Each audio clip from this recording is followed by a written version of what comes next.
am hitting record.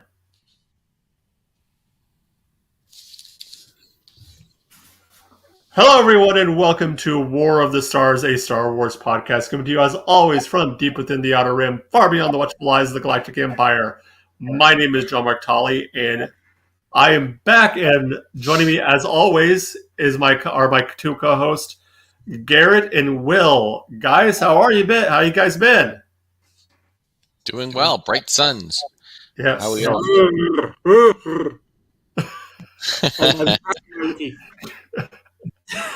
Oh. Well, I want to first of all thank you guys for holding on the fort while I was on vacation, a much needed vacation. You guys did a great job, and thank you both for just holding down the fort. I'm happy to do it. Yeah. All right. Well, we have quite a bit to talk about. Mostly, we're going to be talking about the two upcoming Disney Plus series, Andor and Bad Batch. I'm so excited. Yep. I'm so excited.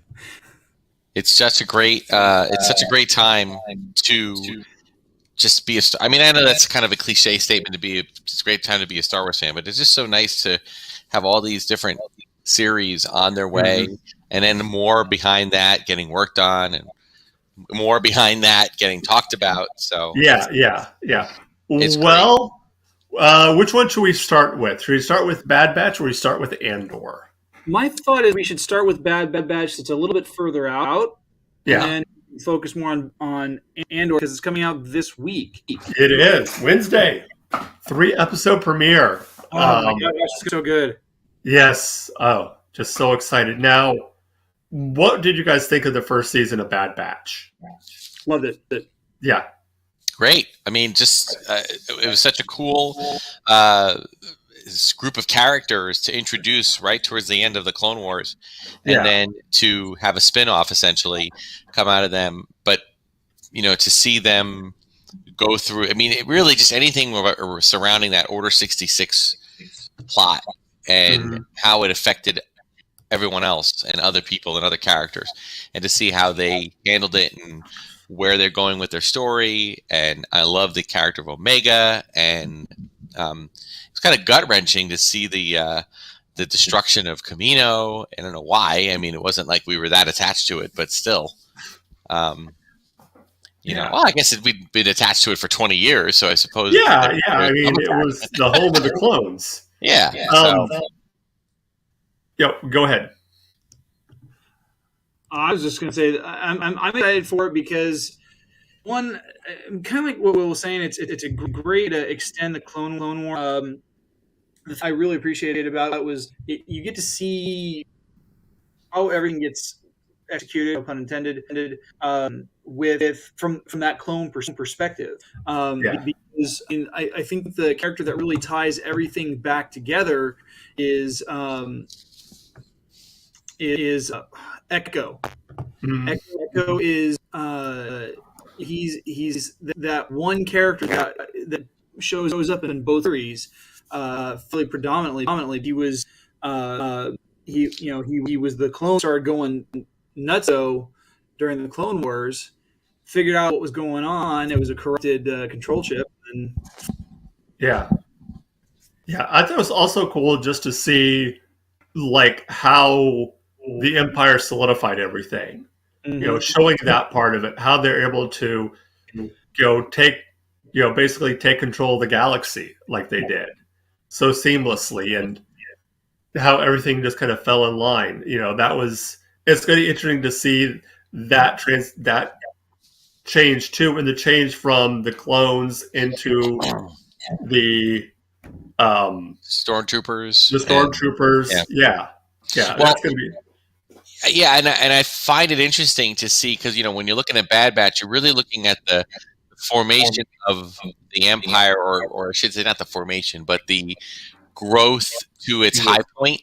Yeah. Which isn't even there yet. You're seeing it happen.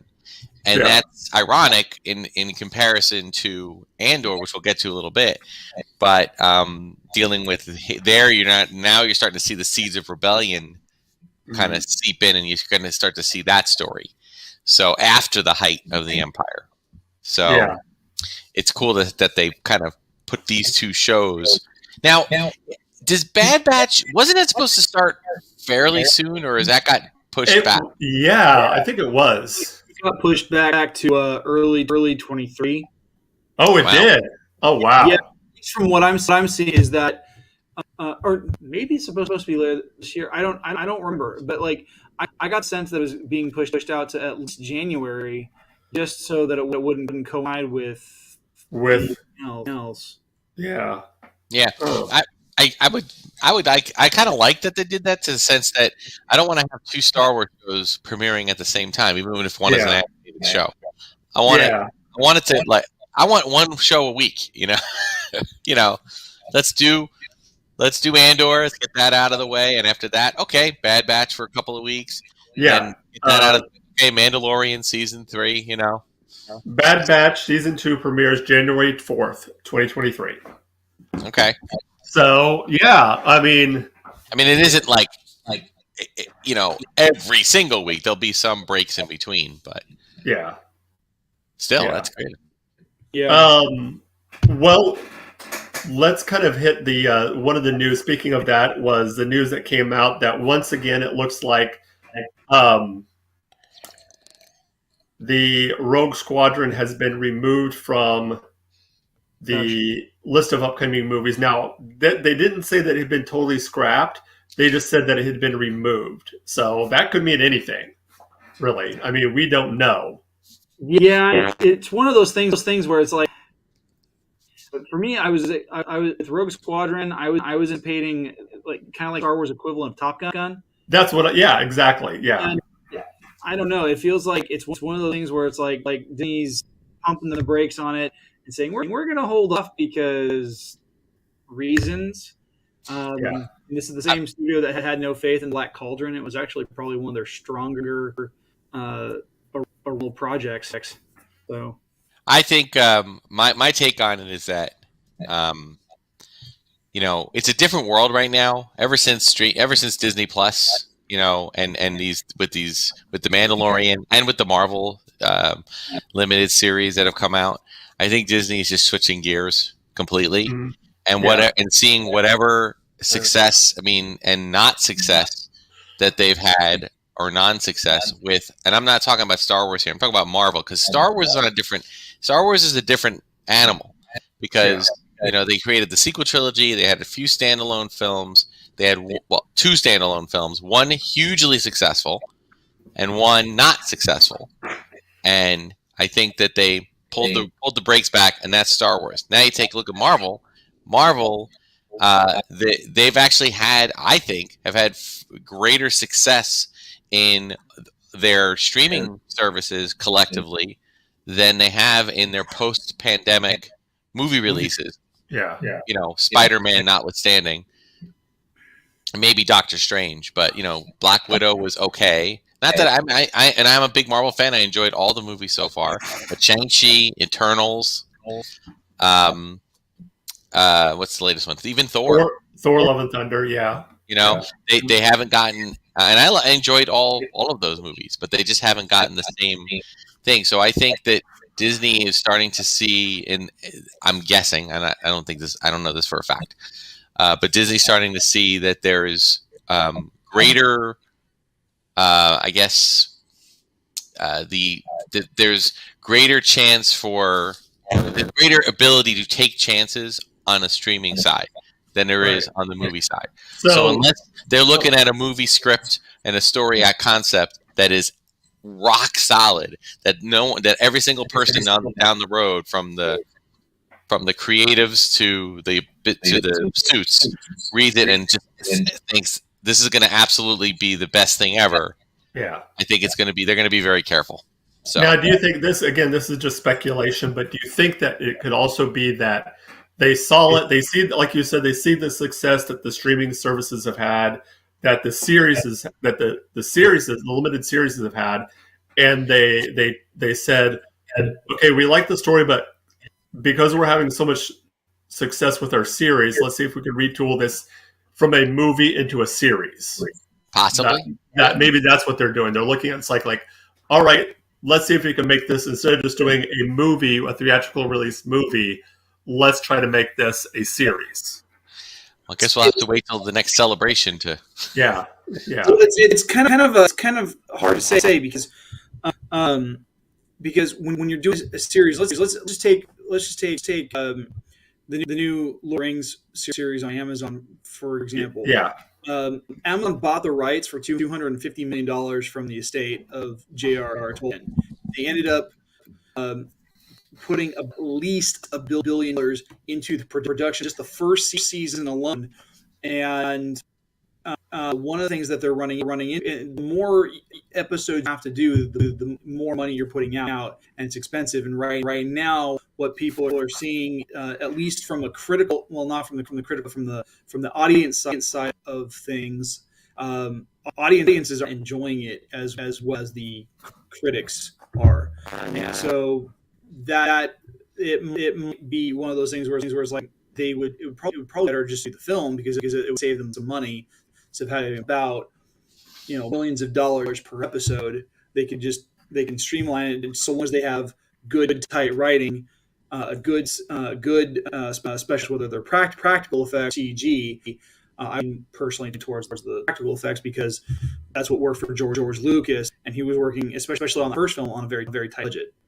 Yeah, they've got money to burn. Pump it into some really good practical effects, really decent writing, a darn good director. Give yourself a great film that you could put on streaming or in theater or both at hybrid release. Yeah, that's true. Yeah, I honestly think my number one guess is that they are not happy with the story, or conflict with Patty Jenkins or whomever. Yeah, is Patty still? I don't know if she's still attached to it or not, but I thought she was. Yeah, no idea at this point. Yeah, so, but you know what? It's like, that kind of stuff. I never get worried about that. I mean, my goodness, all the stuff that and mind you, I've been someone who's been very happy with the Disney product of Star Wars. I mean, a lot of people, I know I might be alone in that sometimes, I feel like, but I go to the parks regularly and I see how many people are dressed up as Kylo Ren and Rey and First Order Stormtroopers, and I really don't. I believe that the that any kind of attitude that Disney failed with the sequel trilogy.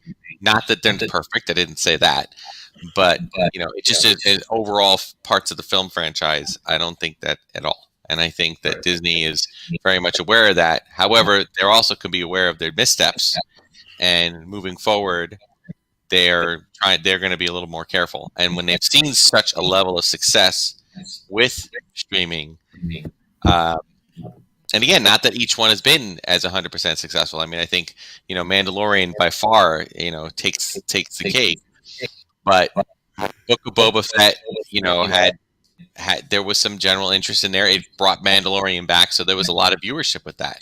And what am I missing? Oh, and an Obi-Wan that broke a bunch of records. So it's that now you're taking prequel love back for the prequels. So I think they're starting to realize that that Star Wars is not just for one group of people. There's love for all of the stories and all of the eras, and they're talking about other eras, and that's why I think they dip their toe into things like High Republic and Knights of the Old Republic and things of that nature. So who knows where it's going to go. So, I don't worry about it. I figured, we'll get our announcements.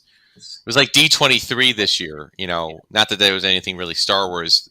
There was a couple of things they announced, but, or some trailers that they showed, but a lot of people were complaining that they didn't really announce very much. And it's like, why do they have to? I mean, they announced a ton of stuff. I know. Well, I'm speaking specifically of the Parks panel, but even that, if you watch the Parks panel, they announced a ton of that stuff too. It's just that they announced it globally, so everybody was like, it's going to be a little bit more specific because what they're trying to do is at this point they're trying to recoup the losses they had from those 2 years, Exactly. And to make those changes and make those additions, they are it costs them a lot to do that, and they're playing with at this point kind of a limited it, even though they still have tons to burn. I mean, biggest thing that I'm seeing for the Florida park is that they're bringing in the Tron coaster, which they've at Shanghai Disney for what 3-4 years. Yeah, and I think some people have complained about that because it's not anything new. But they brought in Remy and they brought in Tron, and both of those are just redos. So there's no innovation on there. It's just rebuild and go. However, they just blue skied like 4 different things. Three new lands in the Magic Kingdom, a new thing in Animal Kingdom. I think it's fantastic. So but it's just not coming next year. Disney's always been a lot slower. Universal, their chief competitor has always been, with the exception of Harry Potter, which took a long time. They'll throw up a coaster in 2 years or in a year, but it's a coaster, and that's it's 90% just whipping around like you would at any theme park. That's not what Disney does. So it's never been their model. At least the Universal on the East Coast is a lot better because more to it, you have more land to play with. Yes. The last time I was at Universal here in California was 4.5 years ago, and it was a great experience. I hadn't been since middle school, I think, and the only actual roller coaster that they had is the Fly Hippogriff, which was just it's like a kids coaster. Yeah. Yeah. I mean, like even in the kids coaster at Six Flags Magic Mountain in Valencia is way more intense than that. Right. Yeah. So it's just again different business model, and well, in that case, just they were a movie studio first there, so they're doing what they can with the land that they have. But well, anyway, this is not a theme park discussion. It is not. But we digress. Anyway, no, it's okay. Back to Bad Batch, just to wrap up a little bit on that. I'm sure we're going to hear more. I might, in terms of predictions, I'm sure we're going to get. Oh, by the way, I want to preface this: predictions are not expectations. Not in my house, anyway. Well, I can't speak for you two, but for me, my predictions are nothing more than just maybe this will happen. If it happens, okay, called it. If it doesn't happen, I'm going to go, that's interesting. Maybe I'll like it, maybe I won't, but I'm not going to get angry about it. So. The only prediction I have is I'm sure we're going to see a little more growth from. It looks like we've already seen it in the previews for Omega, and I'm certainly thinking we're going to see more of Omega's story and how Omega's connection with the Bad Batch happens, and then I'm very curious to see how they handle Crosshair. Yes, because he's good for them. Yeah. So where is that going to go? But there was a little bit of hesitation with regards to Omega. So even Crosshair, maybe he has a little clone soul. So we'll see. We'll see. I'm interested to see. There's a couple things. Will we see Boba in this one? Will we see a young Boba? What other they weren't afraid to bring in characters from the Clone Wars. So will we see other Clone Wars characters in this, and how will they tie everything? How will they tie it together with the wider story? Yeah. Will they bring Ahsoka in? That'll be interesting. And again, I don't need it. I mean, because let's face it, Ahsoka's getting her own series. Yeah. But based on the time frame, I'm trying to line this up. I guess some of this took place. I mean, the whole Clone Wars ending with Ahsoka and Rex crashing the ship, and then they kind of just took off. Yeah. And then at the same time, the Bad Batch is dealing with trying to figure out what's going on. So then later in the season of the Bad Batches, after the Rex and Ahsoka crash the ship, and they're off on their own somewhere, I guess. Yeah. Eventually, they're. I guess they start off together, but we didn't see. There was Captain Rex in the Bad Batch by himself, so I'm sure we'll see him again. maybe if there's a reason. If there's a reason for him to be in the story, absolutely. Yeah. What's the name of the Rhea Perlman's character? The Trandoshan. I've got it right here. Hold on a second. I can't remember. He's looking it up. I thought I kind of like her. I kind of like. Yeah, she was good. Sid. You know. Skid. Sid. Say it one more time. Sid. Oh, Sid. Right. So I think that we'll see. I mean, obviously, we've already gotten hints of Sid in the trailer, and who knows? Who knows who will pop back? I wonder, maybe Fennec Shan, maybe who knows? Or Cad Bane. Cad Bane, we could see. Yeah. Could we see a young Mando? Maybe we'll see. Maybe. That would be one. That would be a hard one to do because he'd be very young at this point. Again, I would wait during the Mandalorian Wars.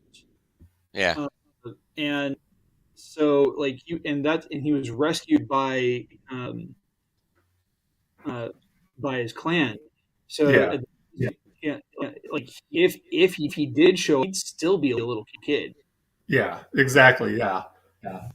Before we move on to Andor, there is another series that got a trailer. I want to see if you guys saw it. That is Tales of the Jedi. Yes. I did. Just the idea, the concept of it is just.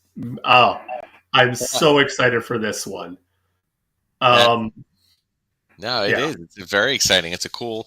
Now, the only thing is that it's only 2 stories told in a short format, right? So I'm assuming it's like several episodes for each story. That'll be just kind of short. Yeah, kind of harkening back to the original Clone Wars. Yeah, the Clone Wars. Sorry, Clone Wars, not the Clone Wars. Take the. Which, to be blatantly honest with you, I did not care for that. For personally, I just didn't like the animation style in it. It just wasn't for me.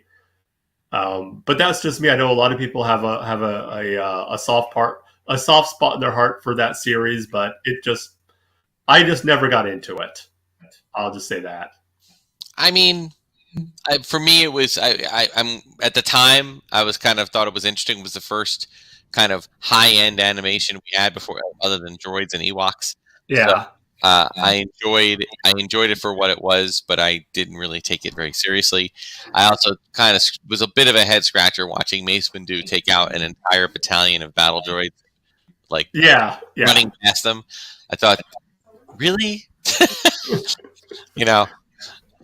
he could have used those moves in Geonosis and probably would have gotten out on his own. So that was. There are some references in the Clone Wars series in the Sky animation. Reference the 2D mini-series. They're few and far between, but there are some references that go back. Some of them are like planetary name stuff like that. Others like I can't remember which one it was or which volume it was. But like all the warfare on Dak. Kit Fisto, and they're all underwater and thing. That was a reference back to the movies.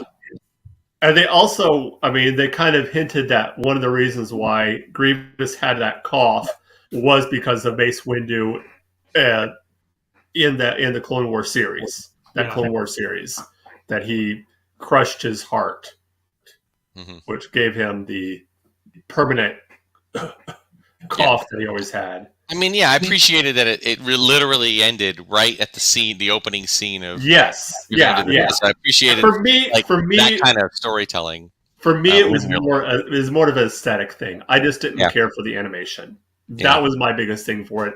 And people say, like, well, it was the same guy who did Powerpuff Girls. Powerpuff Girls and Samurai Jack. And again, I didn't really care for those shows either. So yeah. Well, back to Tales of the Jedi. So we're dealing with 2 stories, right? One about Qui-Gon, one about Count Dooku, and one about Ahsoka. Kind of like semi-origins stories, sort of. Yeah. So that's good. I mean, yeah, it's going to be interesting to see. And they had somebody said, I'd read that the young Qui-Gon is being voiced by Liam Neeson, but young Qui-Gon is being voiced by his son. His adult son, who is Richardson, his last name, the one I guess that he had with Natalie. So that's cool. It'll be interesting. That is very cool. Very cool to hear the similarity. But so for that, I'm just excited to just see how that unfolds and just kind of fill in the gaps, fill in the bios of those characters a little bit more. Mm-hmm. So be exciting. Yeah. All right. Well, then that leads us to finally the show that's coming up this Wednesday, Andor. Yep. I don't think I've been this excited about a Star Wars show since Mandalorian, since I first saw the trailer for The Mandalorian. And I think I'm even more excited for this show than I was Mandalorian. Wow. Because I don't know. It's hard to explain. Maybe it's because I had virtually no expectations going into Mandalorian. As far as what to expect. I was excited about it, but for some reason, it's just something about this, the trailers that we've seen, what we've heard about it. I am just so amped about this show. Okay. Well, it certainly is setting. It's always interesting because Disney has its work cut out for them with this type of a show. I mean, you can do a show called Obi-Wan Kenobi and put Ewan McGregor on there, and you have just sold it on, millions of people who grew up with the prequels, right? You can do a show called Boba Fett, and you can sell it. That could be sold on, millions of adults like our age, and even if we haven't had any real continued interest in Star Wars, we all have heard and remember Boba Fett, and we think, oh, that's an interesting character. Let's see what they do with it. But Andor is tricky because, yes, we all, people have heard of the story of Rogue One, but even when Rogue One came out, we've talked about this in previous episodes, Rogue One, people thought it was just the next episode of the sequel trilogy. So they walked in and say, where's Rey? Where's Finn? Where's Poe? Who are these people? They didn't realize it until they watched it a bit and realized that, oh, wait, this is taking place. They're talking about the Death Star. They're talking about, stuff like that. So this is yet another prequel. But Andor was, unless you were really into it, you don't know who that name is. Not a lot of people can name Cassian Andor as a character from Star Wars. But I can, you can. Yeah. But I'm talking about the mass public. So but it's nice. They're going to take a risk with it. But yeah, I agree with you. The trailers and the way they've framed it, and the way they're filming it, and the way they're shooting it, and the lighting, and the way the characters are behaving, it is shaping up to be a very different, but no less interesting and cool-looking Star Wars experience. I'm liking it simply for the sheer fact that it's much more of a spice than in anything. Yeah, you've got this travel, and there's probably references to Jedi or some other elements that we've already seen. But the thing I'm most excited for is the fact that we get a legit spy story. Yes, he's rogue operative for the Rebel Alliance because he's got street cred. He's 5 years, living the toughest life, figuring out how to survive. This guy knows what he's doing. And so to see what he was like in years leading up to the event of Rogue One, where where he's already jaded kind of going into this, but to see jaded he gets by the Rogue One happens, that's going to be the cool part. Yeah. He's been in this fight since 6 years old, so then we get to see what exactly happened when he was 6. But But no, I agree with you that the spy element. I'm actually excited about the political intrigue. Oh yeah, me too. So much of this, if you watch the deleted scenes from episode 3, the Revenge of the Sith, you will actually see a lot of the. Well, actually, I mean, it'd be very interesting to watch this first, and particularly the scenes with Mon Mothma, and to see how much of it they stuck with from the deleted scenes of episode 3. I mean, I don't know if people realize that the actress who's playing Mon Mothma was in Revenge of the Sith, but all of her scenes were cut except for maybe one pass by. I mean, all of them were cut, no lines, and they brought her back not only for Rogue One, same actress, but they brought her back again for Clone Wars, or I think Rebels rather, excuse me, and then now they're bringing her back again for Andor. So I'm excited to see where that is. Like, you know, what's the line she said in the? I went through the trailer and teaser again today just to refresh my memory, and they said when she's like, you know, if they think I'm a nuisance, maybe they won't pay attention to me. They won't realize what I'm really up to. You know, and I'm like, oh my goodness, what is this woman going to be doing? I mean, we know what she's doing, but yeah. You know, it's now, do you think that there could be the chance that, much like people complained with Boba Fett, that people complaining, I'm going to say firm affirmative. Yes, people will. Yeah. Well, I mean, very reasonable. I think it's going to happen. Just an educated guess. Yeah.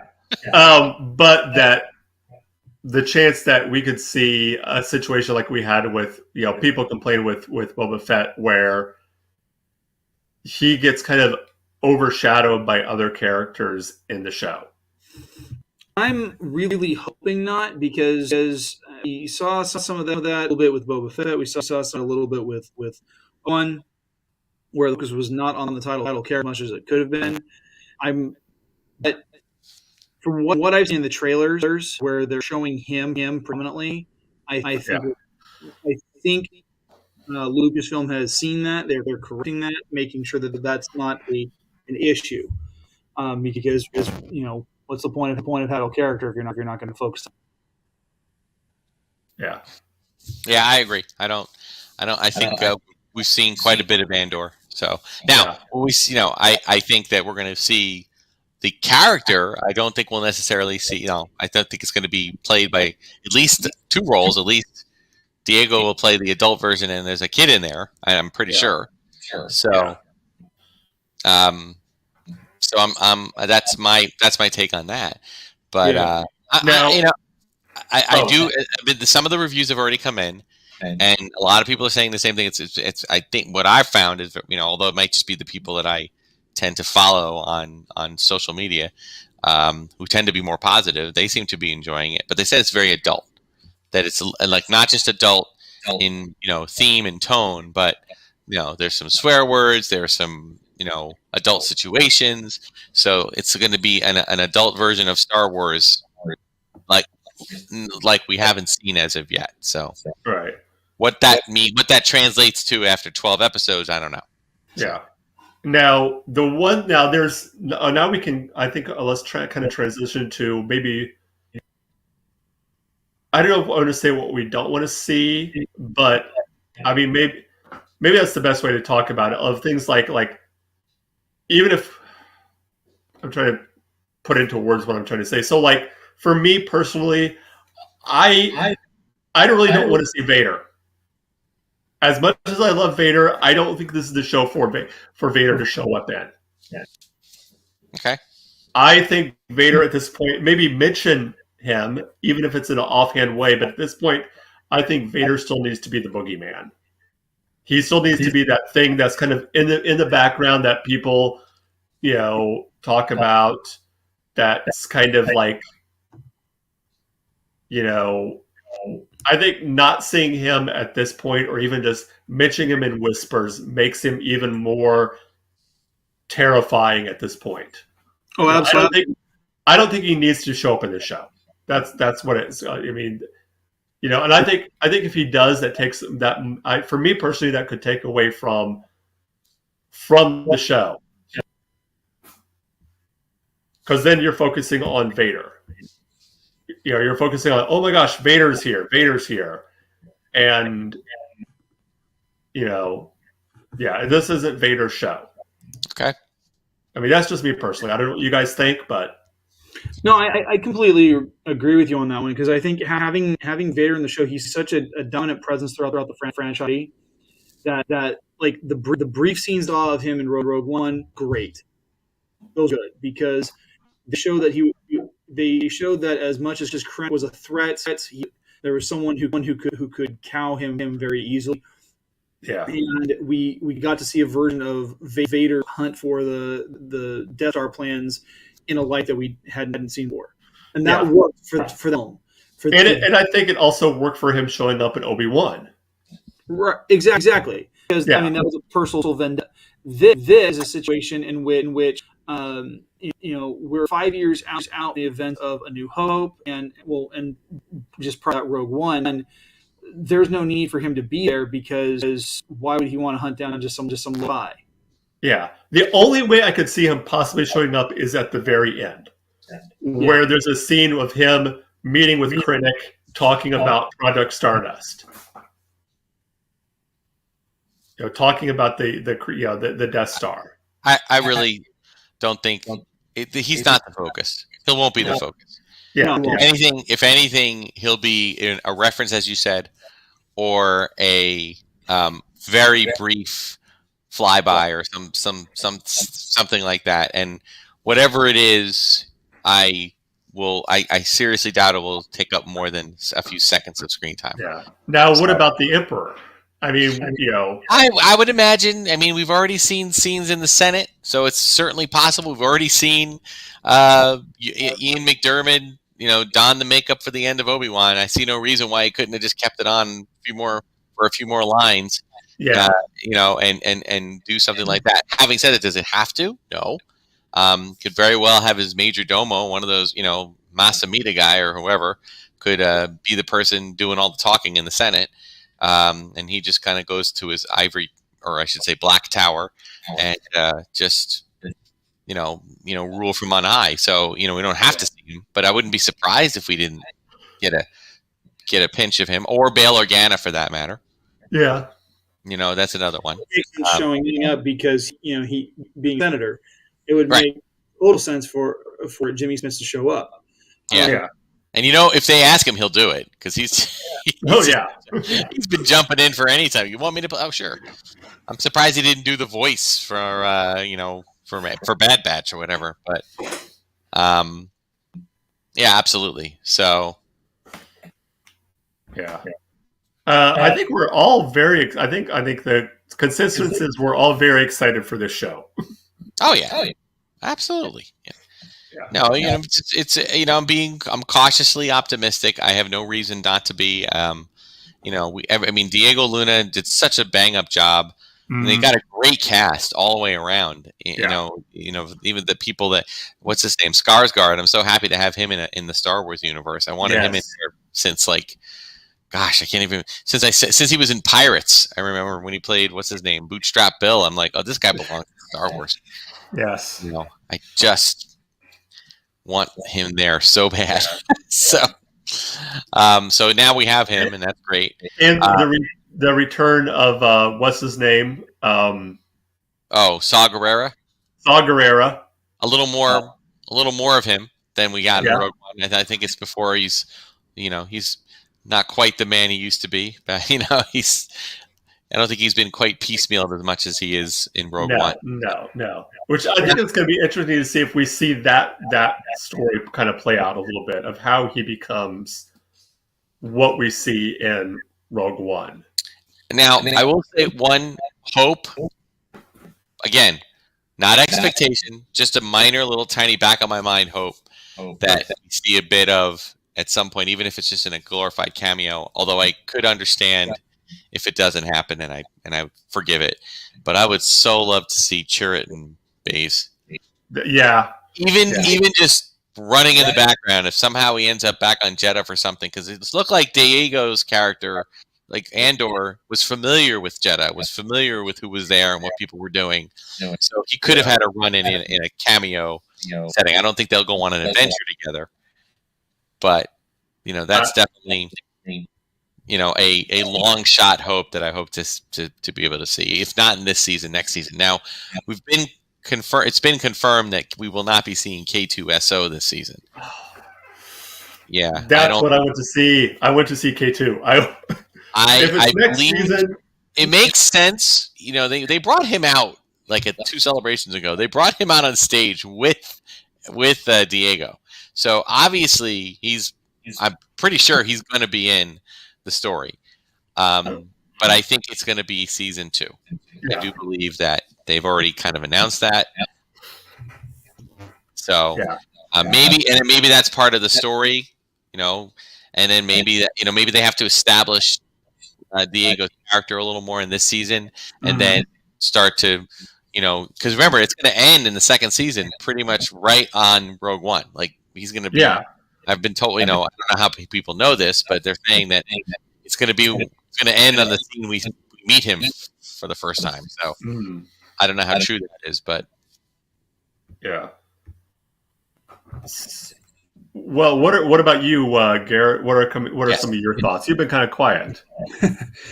Sorry, No, it's and I'm content to let you guys talk, and before I can say anything, you guys usually have said what it is I'm thinking. Sorry. Sorry. Great minds think alike. I've been last month. I've been spending my time as a reporter, so I get to be a fly on the wall usually. No one asked my opinion. I love. I'm really excited for this. I loved Rogue One. I love the concept behind it. I'm always a big fan of the spy genre. The fact that they're finally throwing it into Star Wars on a more consistent basis is great.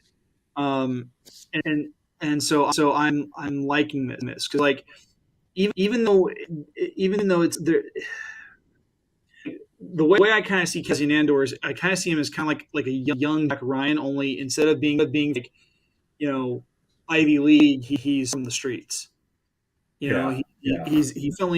definitely that spy that he's pulled into being a spy without really wanting to be, but he's got it.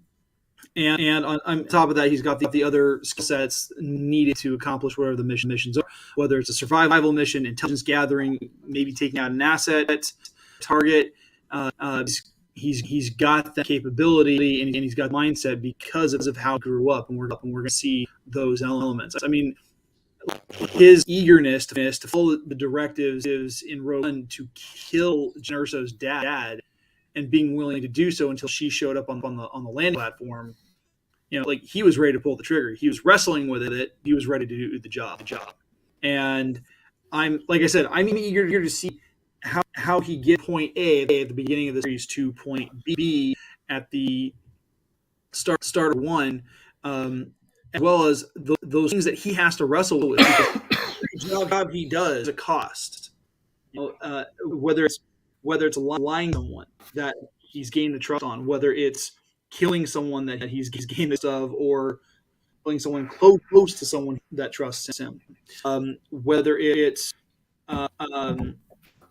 just whatever the task is. It's going to be interesting to see how he wrestles with those moral questions and the ambiguity that he has to deal with in that role. And it's going to be fun. And like you guys said, he's an actor. He's in some really interesting stuff. And I like him. I think he fits the role well. And it's going to be really cool to see how he takes it, how he jumps into the role and just does what he's going to do with it. Yeah, definitely. I mean, I was just looking here at some of the other shows that are in development or coming up. We have quite a bit of Star Wars coming up. We have, of course, Andor. We already mentioned Tales of the Jedi and Bad Batch, Mandalorian Season 3, Young Jedi Adventures. Have you guys heard about this one?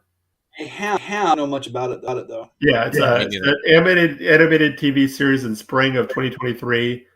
A new season, a new volume of Visions, Star Wars Visions. I like Visions. I'm usually an anime, but I liked Visions. I like the different styles. Yeah. And go back through it and try to find out and identify the different actors that they brought in as voiceover.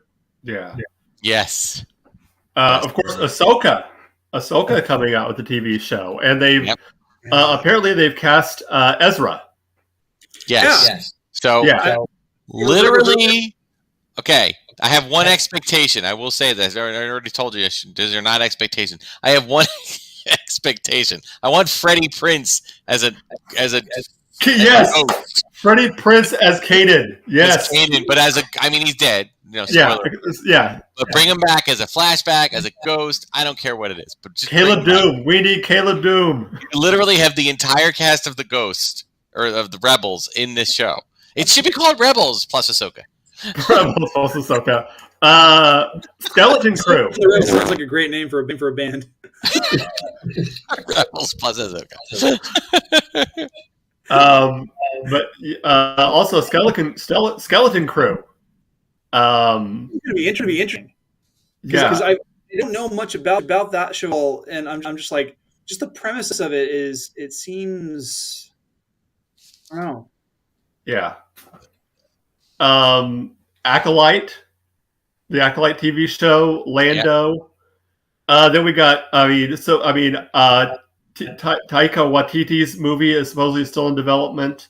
The Book of Boba Fett 2. A second season of Boba Fett? It's status unknown is what it has.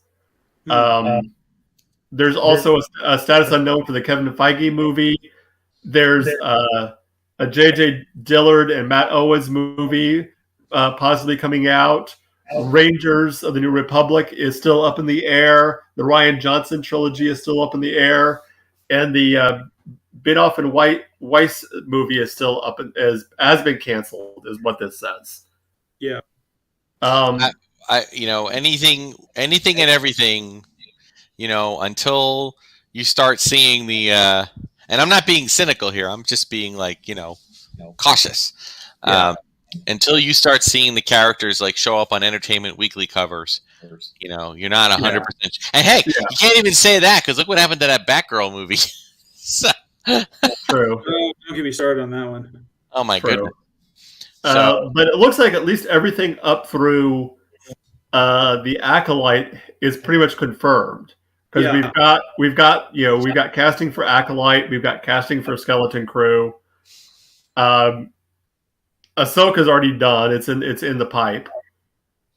So pretty much all of everything up to that point has been, everything past that is either in development or up in the air. Right. Obviously Rangers in the Republic, which was one that I'm personally kind of disappointed that it possibly could be canceled because that looked like a really cool idea. I'd still be hopeful. Yeah. I think a lot of that had to do with the firing of Gina Carrara, whatever her name was, Gina. Yeah.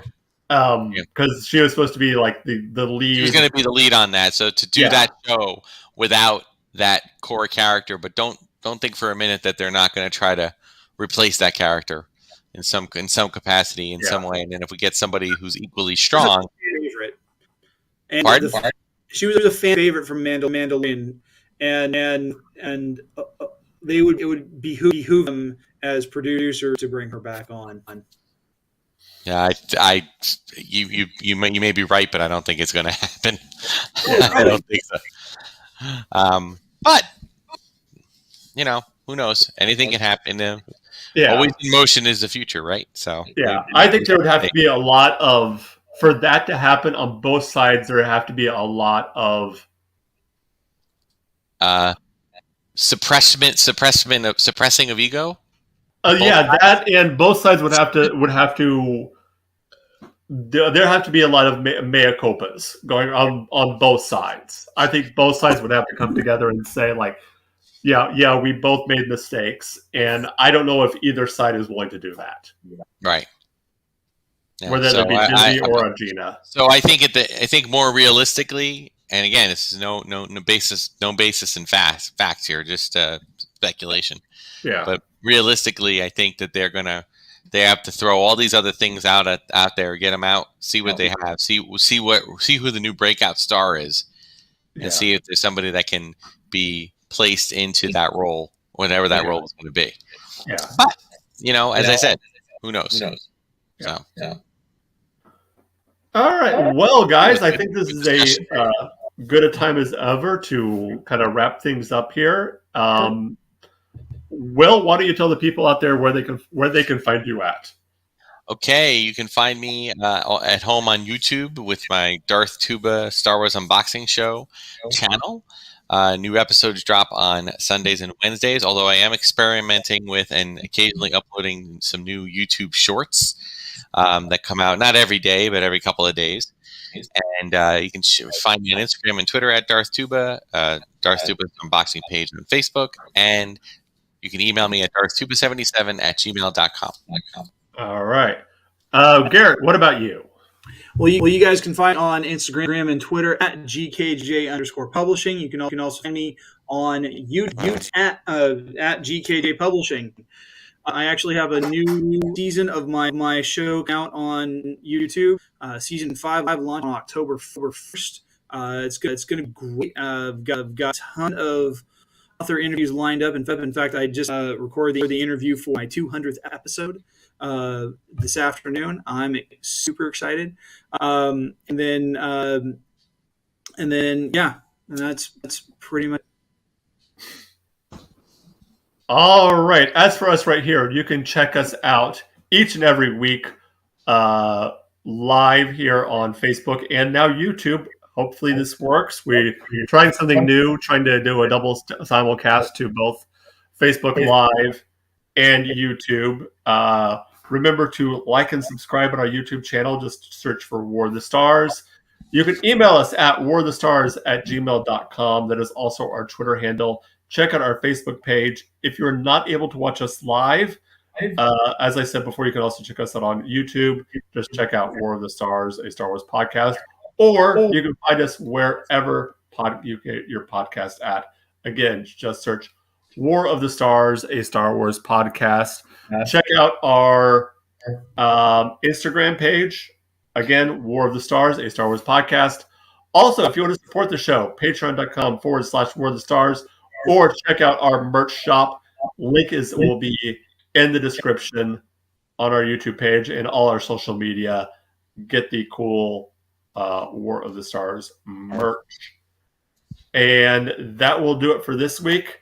Next week, we'll start our review of Andor. So join us then. And remember, this is my Star Wars. This isn't just your Star Wars. This is our Star Wars. Until next time, may the Force be with you.